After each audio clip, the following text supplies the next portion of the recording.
AP Radio 105.7.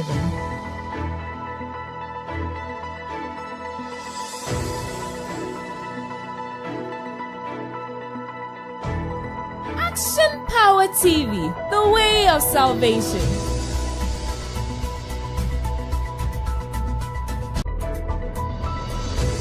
Action Power TV, the way of salvation.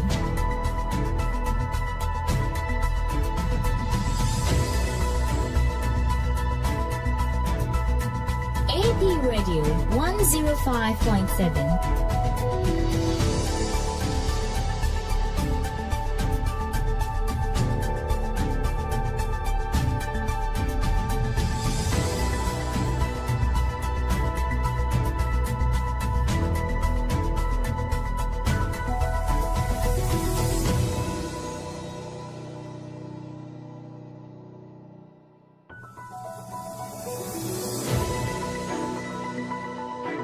AP Radio 105.7.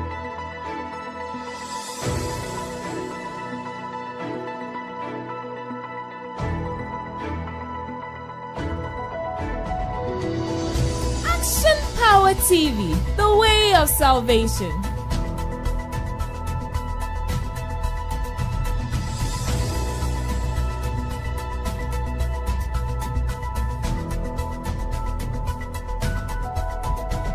AP Radio 105.7.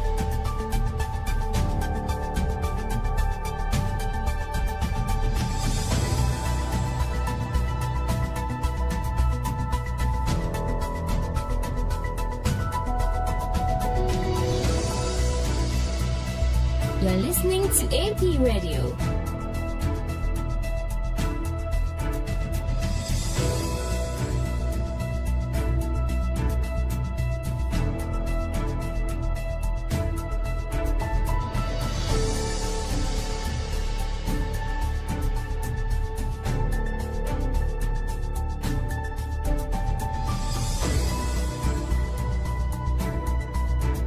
AP Radio 105.7.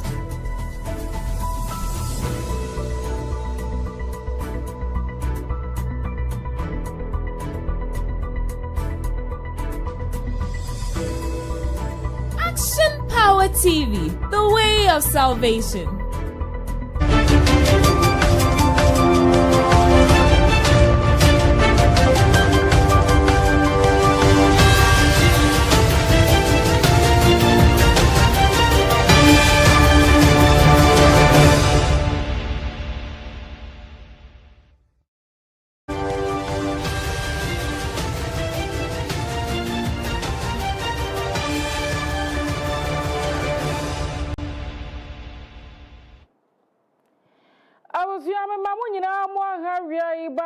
APTV at the AP Radio 105.7 Kasafidi so and now ya hide me boso me no neda etoso dunai e wa frimpino ane aduonu no mu aye wo muimo and somewhere we ya de bana do so ne aboabo no ene ye de akogu news.apmedia.gh.com a obetumi akokenkan bi sanso na ye Facebook ne YouTube ye APTV.gh TikTok, Instagram, na X and Fidini APmedia_GH. Ubetumi any edinkita home. Your social media platforms are hold running in so follow and subscribe, share na free like na for our joint na a Google MIA. And we are somewhere everybody edim wa continue be any. Mrashamadram achame hineyera Alban Bagman area to just you are adwo anasa mame adwo safo oso ye de ba na so so mo to aba wo mrashabe dwama mana ba ya chame he no wan to aba no amfama no so ana kane national service planning power no da no woni na be de akire nyina ye do makogina mra nanim se o ma mo man no aboka aposifo ensa ka nipa mako du ya osusu se one more creative platform be our online ya nipa to aduane wo so no mudi boni papo Afei Bank of Ghana yen sosoye se yesika sam sidi no ebetumi agyina na ntinto amosi sesi ade dollar baako eni yesidi no etentam ewo 13 cedis 30 pesos Afofo bi ka ho ene aboabo no from to breakfast here ba me dey was so mo APTV ene radio 105.7 kasafide no so me dey ene boss lady Afia Kyem Agyemang.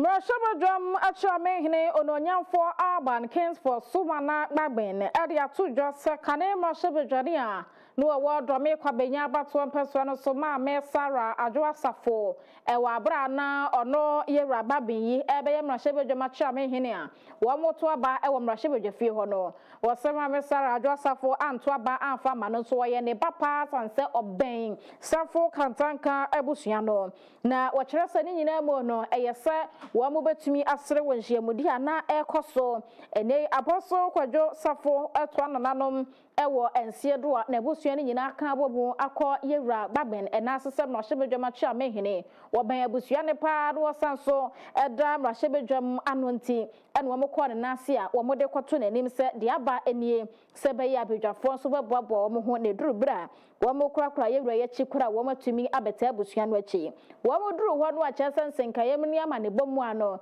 ena yewra baben de aseresemi be fam wo sa Adwoasafo ye ne papa den so wo moto aye aba ewo bedwafie mu wantumi anto aba afa ma opapa. I called her my daughter because the time I used to come there she was a small girl. So I started calling her my daughter before she joined politics and came to join me in parliament. And she remained my daughter. But we belong to different political traditions. So because she's my daughter and we love each other, even when I was contesting to be speaker, they thought she voted for me.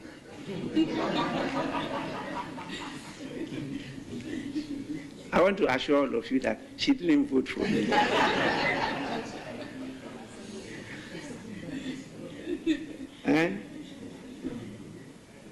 That was a false accusation, and she suffered the consequences. She voted for the position of her party, not for me. I'm using this opportunity to dispel that decision because it's still hanging around, and people are still using it against her. Because I know those who voted for me. I've been in this system for long, and I know the business of politics. So I know those who voted for me.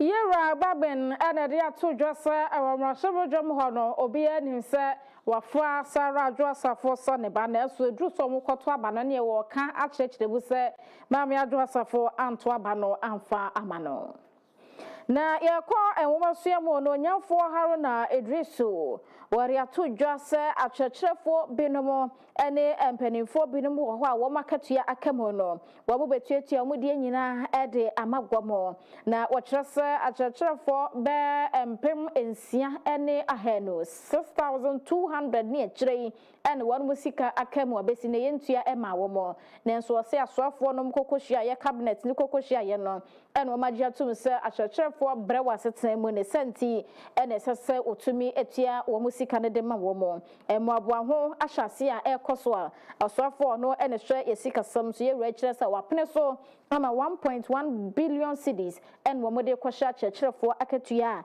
esese ye de ma wo mo ena fei apomuden aso ye mu nso adwumayefo into ono de na fam eye nwumasua ensemu a wono so so ekacha akyekyerefo so bia enkana komanto ne yem sanse wo musika no enche bia o mo beje egum.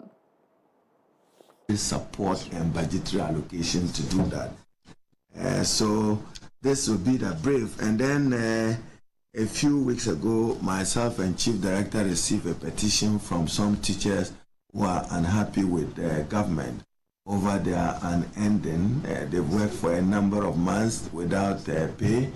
I'm happy to announce that Cabinet has given approval for the 6,200 teachers to be absolved.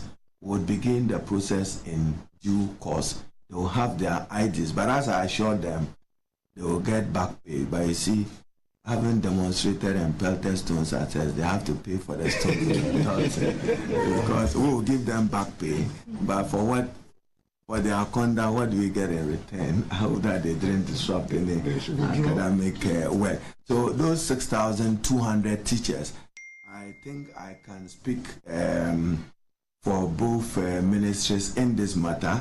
Cabinet gave the Minister of Finance approval to via budget and spend upon about 1.1 billion Ghana cedis to absorb a category of health workers and teachers.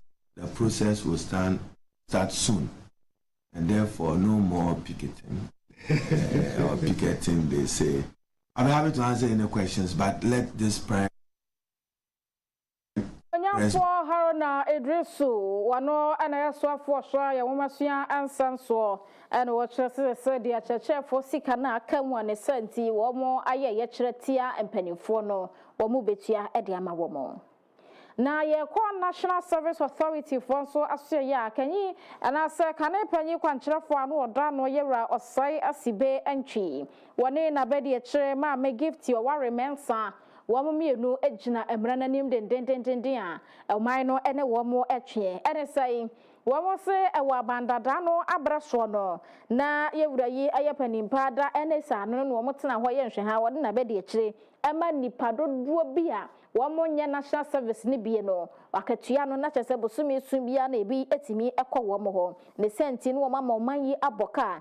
Enya sinkuma na empenim fo ye nhwehwemu no kwaduno ene se sika no womboaboa no a be 500 million 861,744 cedis ene sika wo ma yan eboka ewo ho a enipa dodo so be 60,000 ye kire ene wo nya adwuma ewo NSS ho na so so wo din ewo mo Attorney General ya wono ene sanso ya soafo a wo hwe atenterede ensam so Dr. Dominic Ayine ena kyeremu se wo mo de kwadu makoma kodu 914 ene de ebo wo mo Dr. Osai Asibe entwe no ene ye de sa kwadu du 9 no ebo no se wo mama omanyi aboka wo hwe ma me give to our men sanso a wa kyeremu se ono nko ano e de nipa be 9,934 ene ba ya se wo mo no wo mo nya national service ni bi ene wo gye wo musika e de egu ni boto nti sa niema we nyina e be kyere se kwadu ne bi ekeka ho a wono mo ese ne senti esesem na no ene wo mudi ne sede sa me no kasa e wo masam no e wo high court e wo nkran pumpuni mantamu a wo mo hwe ne ye de kwadu nyina bo wo mo no mine sika no a wo mo nam kwambone so ase no na wo mafom afa no emra ne betwe wo maso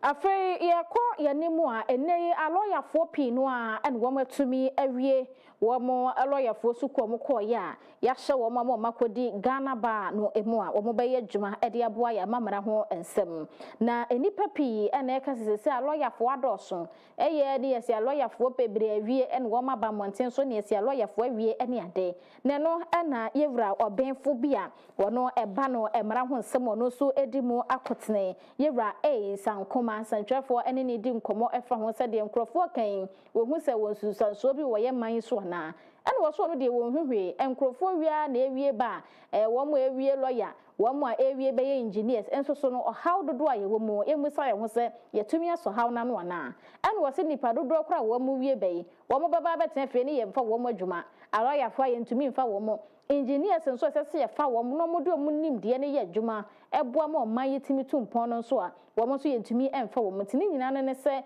ye mpanimfo ebetumi de nhyehyɛ pagu akwan mu a se dodo kora na ewie afiri mu a ye nim se adwuma da ho a wo mo bɛyɛ na de aboa wo man yi enkankoro manifests itself in probably 4 distinct ways. There's the disputes attorney, which many people think is the vast majority of lawyers, but is untrue. There are transactional attorneys, there are advisory attorneys, there are the academic lawyers, those who teach, etc., etc. And so it is not really accurate. And before we get into this, let's ask, what are the real numbers? And I'm glad that some of the panelists have provided the numbers. Is it with the training, or is it that the jobs exist? If we shut down the law school tomorrow, can we send everybody who applies to read law to read engineering? And will they come out with engineering? When they come out with engineering degrees, do they immediately solve Ghana's problems? Are there even jobs for them to occupy? What we have had is a haphazard growth where politicians have done firefighting and fixed immediate problems with very little long-term thinking. And when the issue comes up, we discuss it for a week or two, we appear on your esteemed program, and then that is the end of the story. That is what we are having. Look, KNUST has a course in law.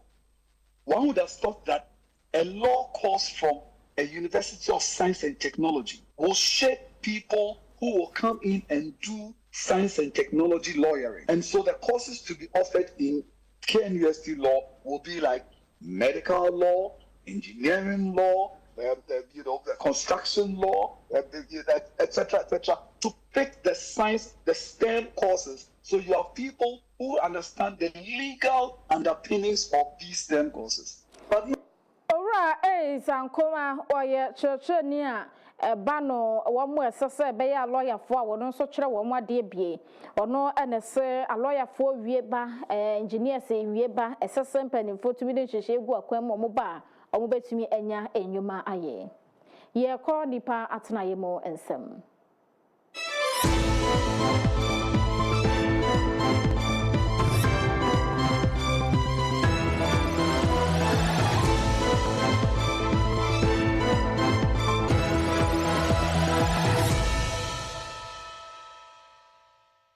This segment is brought to you by King's Home Studios.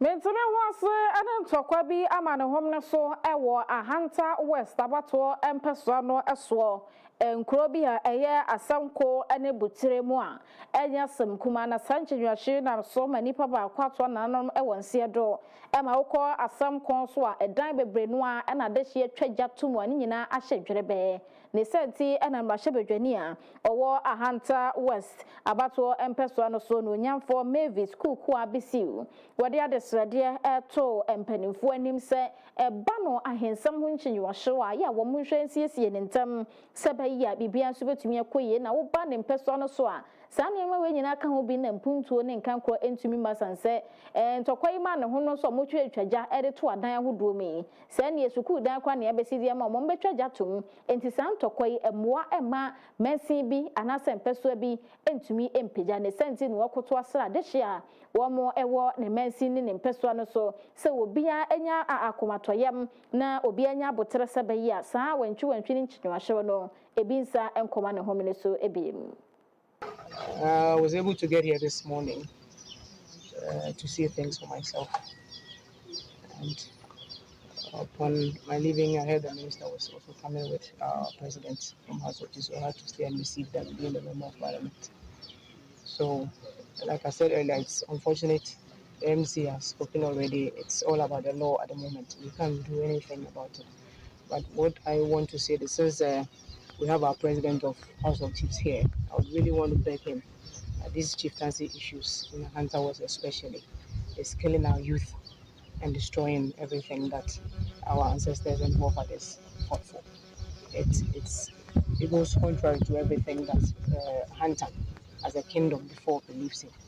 So I'm going to plead with him that probably if he forms a good committee, and then they can start mentally, as I believe it's in here, they start talking to these chiefs, sensitizing them, speaking to them. It's not about lands and coconuts and palm trees.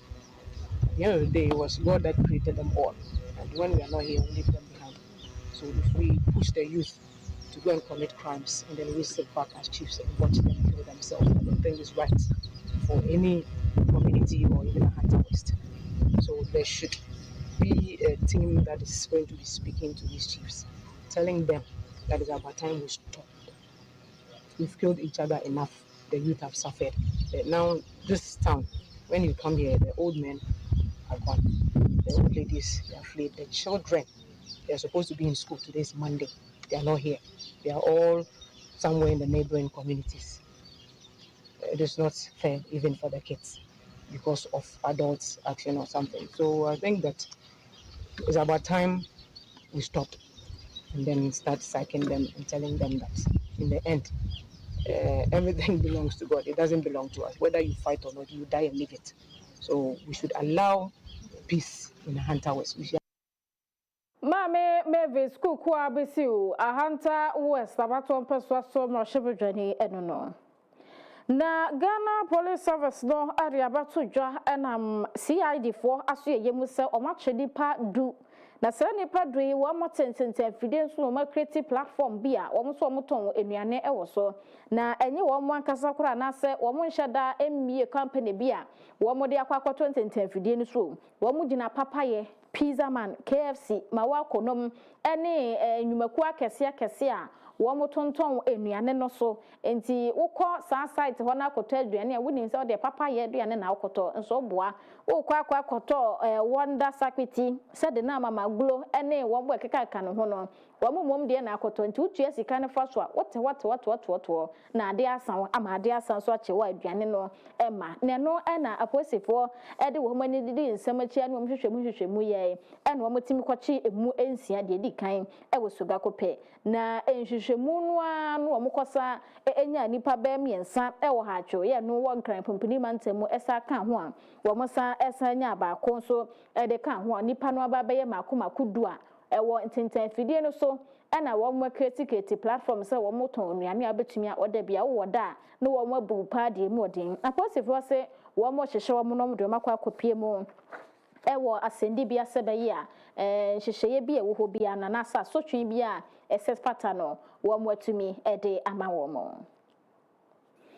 Ghana National Fire Service dumja adwumakuo no a ewo apoye mantamu famo commander ACFO Timothy Osafo Afum na wamwatumi anya dumja efo atena ye bi ewo boso ye no ewo sojaman mansinu mu a yewra Timothy edensem hodwa todwa wabra wo mu bia no na wase wo ba apoye mantam ne mu a sede eja mmadom homre so afewe mu no enya senkuma omosifisi etisi mu ebesi sabra ye kasai wamwatumi anya jehye ehonsam makomako ahanum aduonu enkron 529 enya senkuma ne mu no ena omosania ma atimi asai ehu sika ebesom be 95,220,990 sidisa enya senkuma ne senti ena wonam so etu adehye so monhwe mo hu ye papa sansa sede jahye no esi ekoso no ma nhwe ye afenu nkonkosi awie na dodo a womonya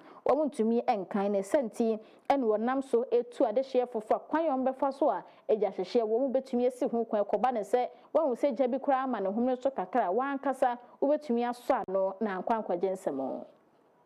3/4 of 2025, the Eastern region has recorded a total of 529 fire incidents and 176 rescue operations, respectively.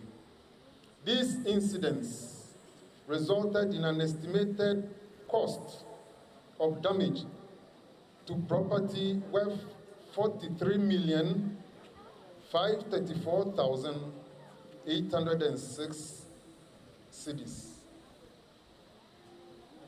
as well as 95,022,990 worth of properties that were salvaged or saved by the fire service. ACFO Timothy Osafo Afum wano na uko epoye mantamu hofa no Ghana National Fire Service dumja adwumakuo no wayepa nimpa eda wo bwano ye twa ho akwadre ya boafo enkrato ha ye APTV AP Radio 105.7 we are from to broadcast ye boye ba ebeto aso.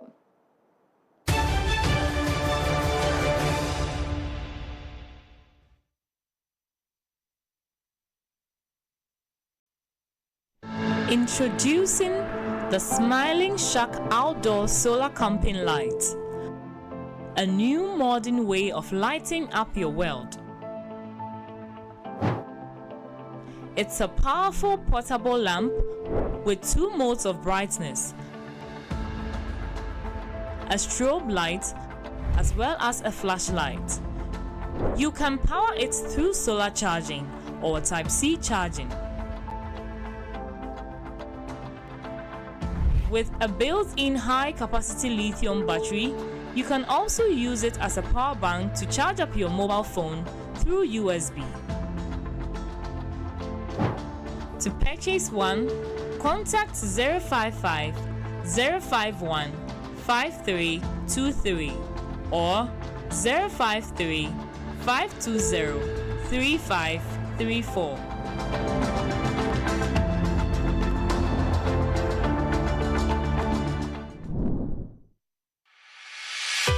For desktops, UPS, toners, and printers galore,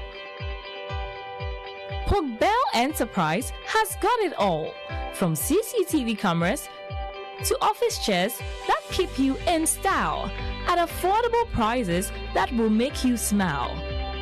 For schools, businesses, and individuals alike, we have what you will surely like. Contact us on 0245 099 786, 0245 099 786. Bell Enterprise. Shop with ease.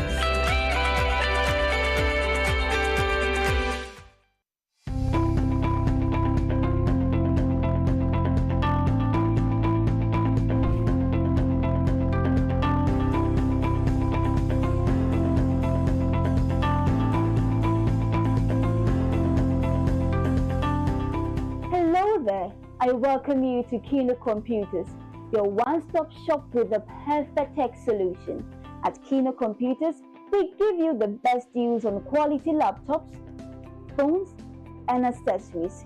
Whether you're looking for a high-performance laptop for work, a reliable phone for staying connected, or the latest accessories like M.2, SSD, wireless mounts, ergonomic keyboard, and USB adapters to boost your productivity, we've got you covered. We also provide expert repair services as well as nationwide delivery on all our products. Visit us at Adum on the ground floor of the Abanaba Plaza near the Relish Health Shop for unbeatable prices and exceptional service. For more information, call us on 0248 137672.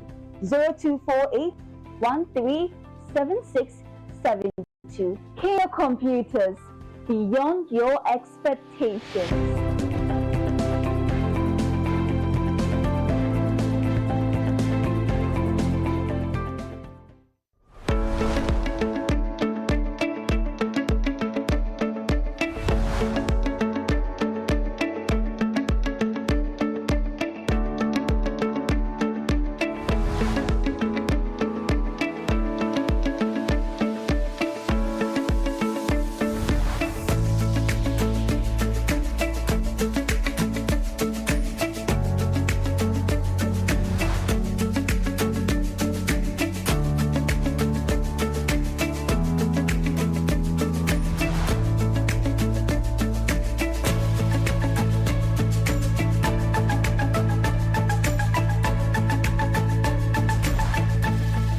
Download the AP Media app now at apmediagh.com/app. It is currently available for Android devices. Coming soon to Play Store and App Store.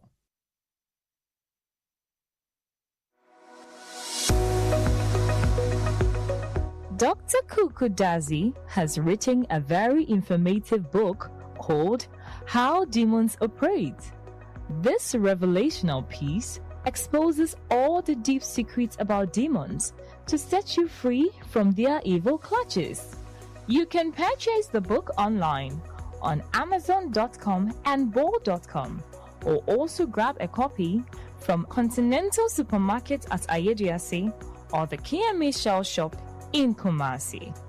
You can also call us on 050-644-9797 for your copy.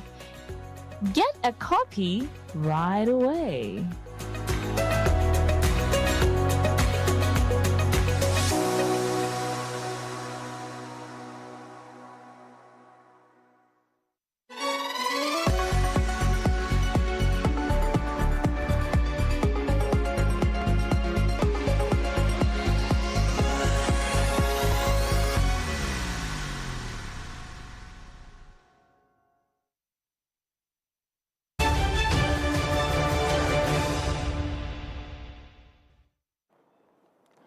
Ye try ya ho akwaje ya boafo enkrato wo mo aso ya sema wi apam to braka se ebo etumi de ebremo enono ye kwadwadie mo ensam.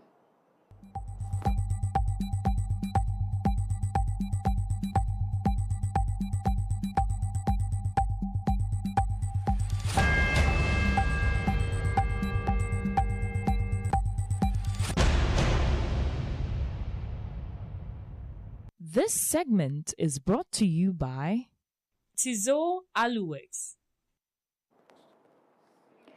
Bank of Ghana omanyi sika kwabia batan no area beto dwasese ye sika no se ne yesigina ewa manhodo enim ne se ye de no apagya na meti kakra na kyerse ne ho ayeden kakra na womobu ho enkonta no a womo akyerkyere mu se etumi akonanim ohanom nchemu baako ekyiripo enkron ene miensa 1.93% a eno eyade a ebetumi aboa ewo dollar no emo sanso ena euro ene pound no so womo akyerkyere mu se no so etumi apagya konanim ohamu nchemu mienu kyiripo miensa ene mienu 2.32% a wo hwe pound no eno so eneye ohamu nchemu mienu kyiripo enum ne num 2.55%.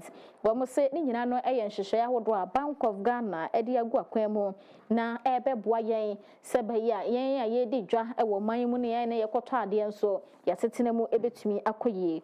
womo se wo hwe ye gold ho nsensem se de dei empanimfo asi atoto ne ye na gold board nyina ba ya womo do mo na asi fom se ye gold na asi sika kokko ho nsem yemfa eni agoro no womo kyese ni nyina na keka bomu a ama ensidi no eho atumi aye den kakra. Afei International Monetary Fund IMF no a womo ne yempanimfo ababetena se de yetoso enum so a womo atumi abobo eniama hodo eho no womo kyese IMF fo ani aso omaiga na se de yesi etoto eniama efa ne nyina mu no efutusam ene niama bi IMF fo de ma womo so di so no ene ne atumi abo a yegina eye 11 se yetumi akọ 11 cedis a empeso bi egugu so yenkwhwa yesidi na ho den ewo sika hodo bi enim.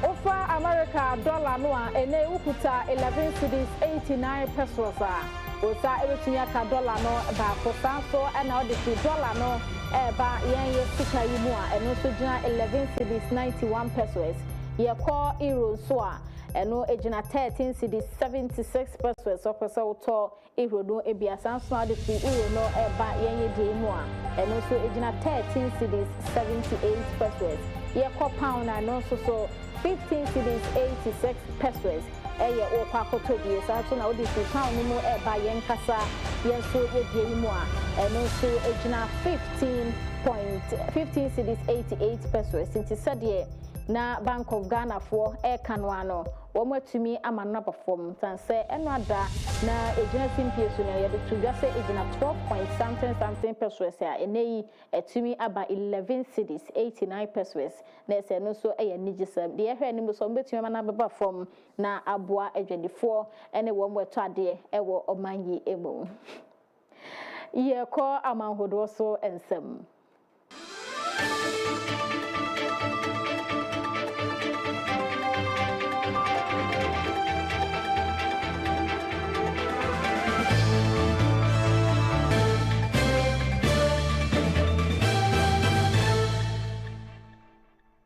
This segment is brought to you by Desat Solutions. Ewo Egypt mono America mampani Donald Trump ene Egypt mampanimfo Qatar mpanimfo na Turkey mpanimfo atanasia wobodo monsa ahye asumdwe enkrata sesebaya Gaza hono enkodru baabi na oman bi ensan kwo hose de ye kwakopunkam Gaza faso kokonkum nipa ma de siye ewo Israel fo ne Palestinians ne ntamono ebi asanso akosi biem na Trump kasa ene wosese se de ewiemu ahran ewie no apie kama danu mu ofe ya chese wo mu be hwase aye bibia foforo ewo Gaza manim na enipa dodo ewo kwa wo mo so mabrabo ebo hwete ye no obia asasesa na ade na wahwehwe ne kama fei Israel for agile Palestinians for no makomako ahanu aduonum 250 se wo mo so enkoze se yechekire wo mo a wo mo enkosan so na Palestinians ne so Israel for mo chekire wo mo nyina so nei wo matumi ejeja wo mo a obia ebekọ ne baabi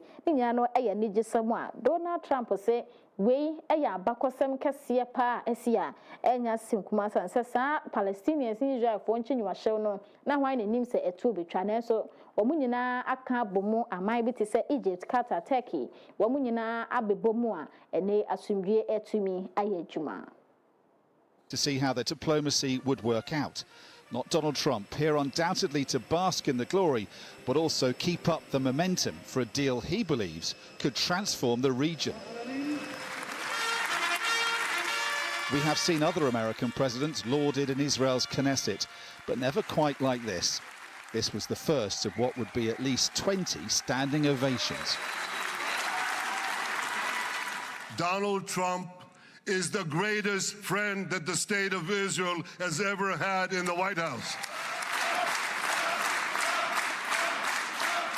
President Trump is thought to have forced Israel's Prime Minister to agree to this deal. Benjamin Netanyahu, though, told the Knesset the war is over. The last 2 years have been a time of war. The coming years will hopefully be a time for peace. Then the president spoke for over an hour. Never forget and never again. Stopped repeatedly with applause.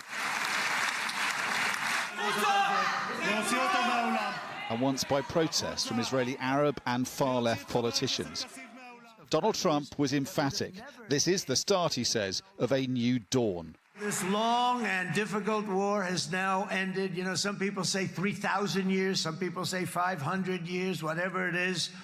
It's the granddaddy of them all.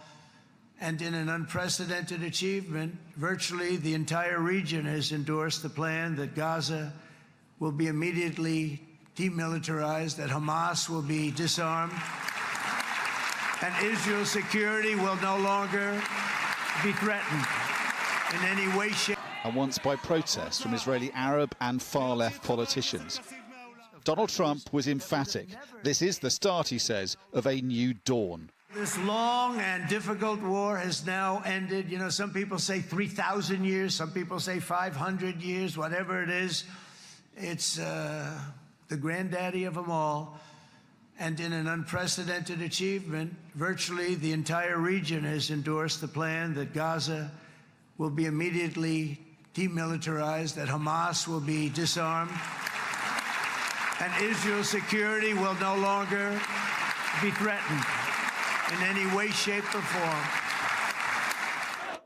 So say asumdue atumi aye juma ewo Gaza na utie so the American mampani Donald Trump e kano o sise say the Israel for etewo mo twetwetwe wo mani hwe ba bia se Hamas for ba wo mo so mo do makodie nyina aguo sanso ena wo mo ewo Gaza no so for mani hwehwe machi bia se Israel staff woni bo no mo bo wo se bibia sa entumi enkoso biemu a akwakoye anigesam ediama wo mo a ewo sa ofam ho ye ko agodemo ensem.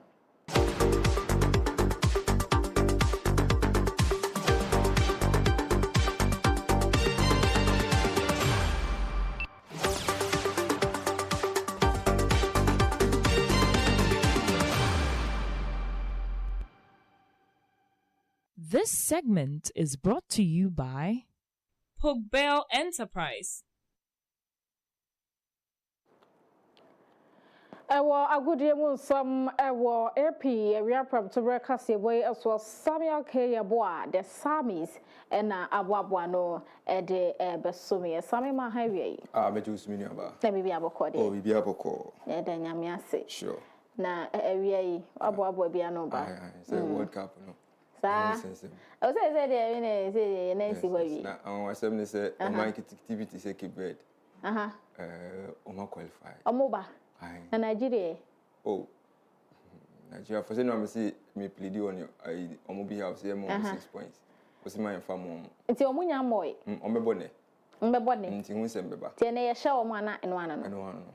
na no mo she two Omo she two na South Africa so elu so dia ene na omo beko calculators no omo start calculating am. Okay. See calculators will be a yam fa bi. Say chance ni so e kuma e. Omo beko. Eno aso has bobo. O sa. Eno aso folks bobo. Omo she. Has match no ekoye tipenko. Ah. Ekoye tipenko. O wan ti antara. Na went man she go e asemo. Omo bodro sa. Awe de o su kwadwo. Ni pa bi am se o kan ha asasema na o ko ka chia ne pe. Asema ba. Eno ade wana because Oma bodro sa. Fatu asoma ye kame. Ebe mo bibia kwa baba.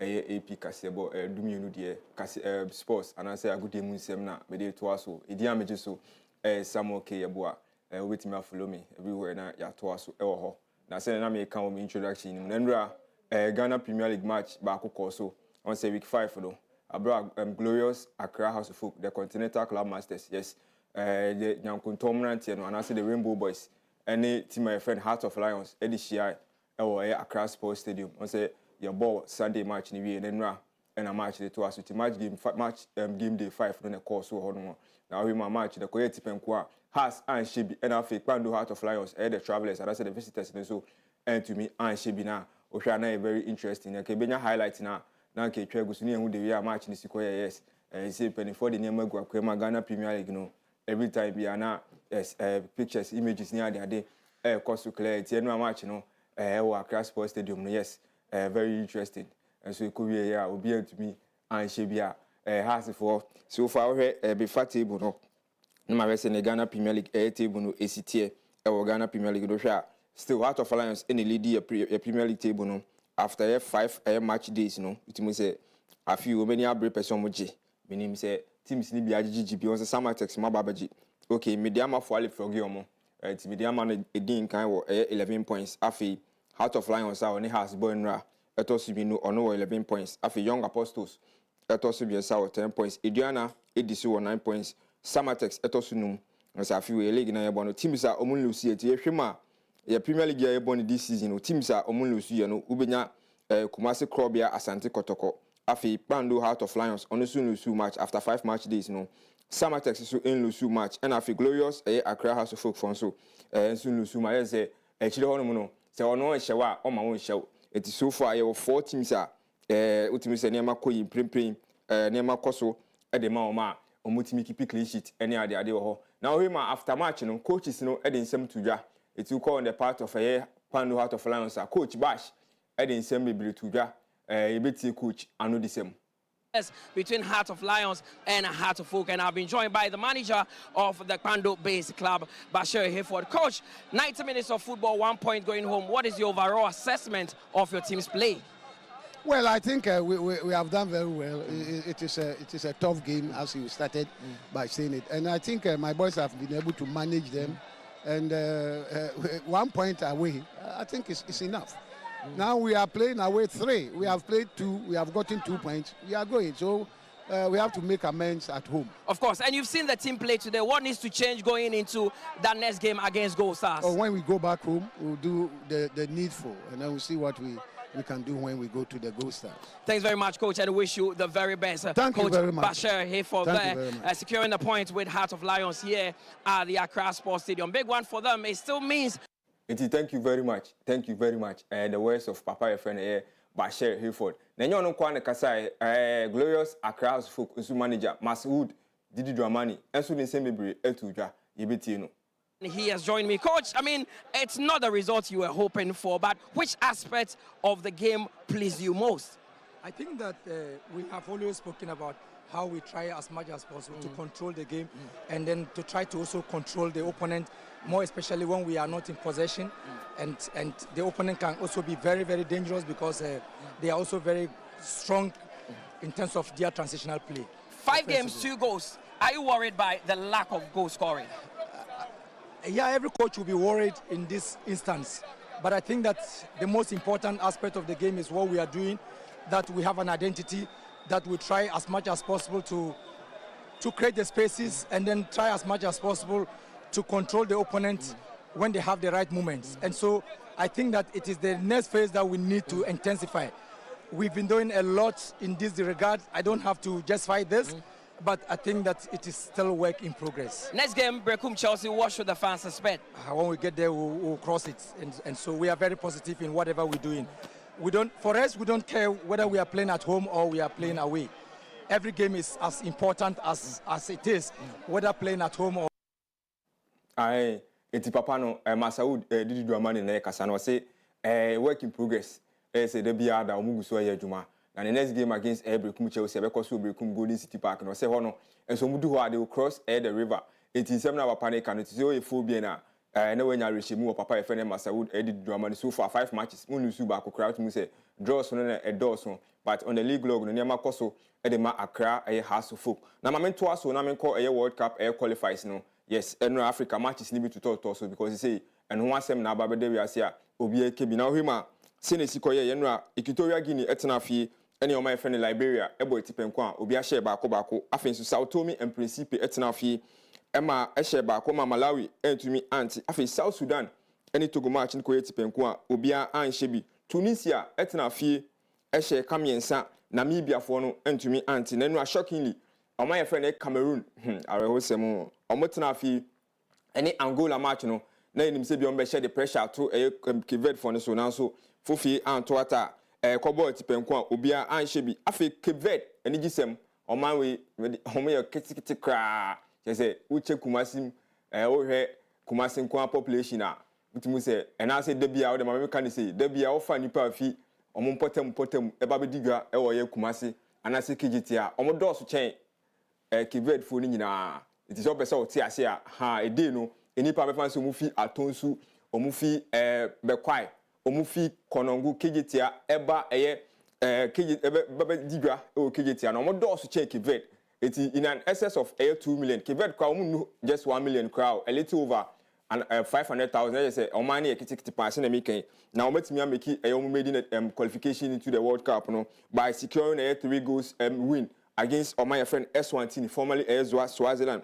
Afe Lesotho etina fie sheba kuma Zimbabwe entumi anti Mauritius any Libya match ko etipenko a obi an shebi mame find the fixtures a ebekoso e World Cup Africa qualifiers no senesi be Seychelles Island ebetina fie any Gambia afe e Algiers no Algeria any Uganda match no so bekoso na Guinea atone sa from my friend Botswana afe hwe tiasem match ba ko a obi ani di akiri yes Nigeria ewa Abuja anase Uyo no oni Benin eti calculator nation ene ombe calculate niema enso anhwa na mfa afi Somalia eni Mozambique bebo na afi South Africa eni Rwanda enti ene match no permutation say Nigeria win na South Africa win a be pass no way for Nigeria South Africa for no be ko enim na say Nigeria for need to be share be 4 goals na Benin for need to me anshibi na South Africa lose dia ene na Nigeria for no so ebetimi akọ World Cup ni bi another interesting match be DR Congo eni South Sudan Kwesi Apia Kochi Sudan afi Gabon ebetina fi atone safre o my friend Burundi Ivory Coast ewo ye Yaounde ene o my friend Kenya bebo na afi Morocco ene Congo na Senegal atena Dakar ene o my friend Mauritania enso e de abo mamento aso na menko Europe ne enko hwe matches a course enura World Cup qualifications ko Europe asene siko ye ewo ye Reykjavik Iceland etena fi atone safre o my friend France ekobo etipenko a obi a share ne yonko anase obi a share eka mienu ewo ho afi North Macedonia etina fie ene o my friend Kazakhstan ebo tipenko a obi a share baako Northern Ireland etina fie Germany ebe share eka baako a ono nso entumi anti afi Slovakia ehye mienu Luxembourg entumi anti Slovenia ene Switzerland match ne de ekoye tipenko a obi a anhye bi Sweden etina fie ema o my friend Kosovo ebe share ne baako a ono nso entumi anti Ukraine etina fie ehye mienu Azerbaijan ete kan mu baako ena Wales enso tina fie ma o my friend Belgium ebe share by 4 goals to 2 ete ne wohwe ma Europe matches ebe koso Europe no se ne besi ayet uko Europe qualifiers no matches ni bi koso interesting ones no Estonia ebe to ne sa from my friend Moldova Andorra any o my friend Serbia so bebo na Ireland any o my friend Armenia so Asia Italy ebe to ne sa frɛ o my friend Israel na sa match we so very interesting because uko Italy group ni ma o my friend Norway ehwe din kan wo hono ma say Italy for no yam hye omo because omo outstanding match there na so mo win omo matches ni nyina omo last game any omaya e friend Norway and also so amana I am share the ama Italy for it ne omo hwe so metimenya win over Israel for now afi Latvia any England so much we say England win here likely say World Cup no wa qualify and sir Portugal e betina Lisbon any omaya friend Hungary so Asia na Spain ato ne safre Bulgaria Turkey any Georgia and bebo now call Asia so a say na matches no enso ebeye Asia qualifies no say na matches ebe koso Asia World Cup no say na mo so de be ye wo say Asia de kan na China mo ni ade o de ma me sha sin fi CONCACAF ene ahomachi ya Honduras ene Haiti boy ema Honduras ehye miensa Haiti entumi anti Costa Rica ene Nicaragua game no Costa Rica for the share back wa Nicaragua for entumi anti afi Curacao ehye any Trinidad and Tobago match ne de ahomachi anase na nadwi ebodu back wa ena sa match no ebe koso ewo ho na ma memfa Asia de no entwam emfa ma entempa so ne hwe matches na ekoso Asia de na ehye no so Qatar any United Arab Emirates about 5 p.m. na sa match no be koso ena face Saudi Arabia ena o my friend Iraq yes Iraq so at the sa match no and so about 6:45 ena sa match no koso ti currently there ukoba bia de obi kan wasem World Cup it you say ade ne wo ho no ma na wo so akabi emumu famu deni nyina nyawo enti we World Cup qualifications no na Nigeria for match dey Ghana for a nice form pamini aba a nice form say omuko omanko we say enhwom Nigeria for ankasa said omu ne yesi ku aduane ho online so no aduane ntimo monko amonza na enkomra aduane ntimo monko ye be kan de asibi a chero zom komu de spice omu ne ye kokomsi omu ne ye competition but komu konso anke be do sa competition you say keep it ma kwa set up aduane ho competition bi ho musu di nipa bebre o so Ghana jollof na Nigerian jollof ho ne Ghana ne asetina mu ne ya yepe ti ko musu betimi di nipa bebre so akọ ho a ko musu betima be sesen busua no kwasem nema wala se enti no mani abri no ye say kwa ye ko wa ha mu ne ne omu kwa mingle say de kwa ye ni you know US for no enkofo nkominge abi US for no ni hia omo maka ne de ye gba enkofo ni bi fi US ensa nko Europe wa ko US no aka ho oni obi ankomingo US no ma ho be ma su kwa mema ho so what I say so no obi ankomingo men ko China ni men ko Spain ni men ko Germany ni ho fa US ni because o ba say o be bo abusua ko hebo Ujaba bie boys kids nyina ente busua ye bagina Samuel Kyem bo a agudie mu nsama wode be som ye wa wia from Sobreka Sebo so na ye de nyina asi adawase amamumo ene tie na ko news.ap media gh.com ansama me de ba ye nyina dodo ogu ho a obetimi akokenkan be Facebook and YouTube ye handle ne APTVGH ubetumi subscribe ubetumi follow ye ndane de nyina ye ba be comment also wadwenche share ne like e ma ya brene abrebia sanso na Instagram X na TikTok intense fidie ne @media_gh ehonso ubetumi ene ye de enkita ho ye hwe awodankra ene ebeka yensa. Happy birthday to Franca Baby of Lawson Herbal Center. Na efri Father Bronzy and afe Bema Odro and we must see Franca Baby na wodanti en 5 feet kesi so na yan wish no happy birthday. Owo mo se nyame hira nkwatente ahoden wom na ema wono akoma so ade nyina so entumi emrem. Happy birthday to you Franca Baby. No me ansa keboku ana bedwafo e the AP Sports e be ba besum wo APTV ene radio 105.7 kasafide sintia no ajebre na wonso atumi ahwebi na watie bia ma bibia so atumi akoye football lovers munhu sede eniama so esi ko wago prama so ensem emo medin ene boss lady Afia Kyem Agyemang ye be share no nsia brem kase ebo so makram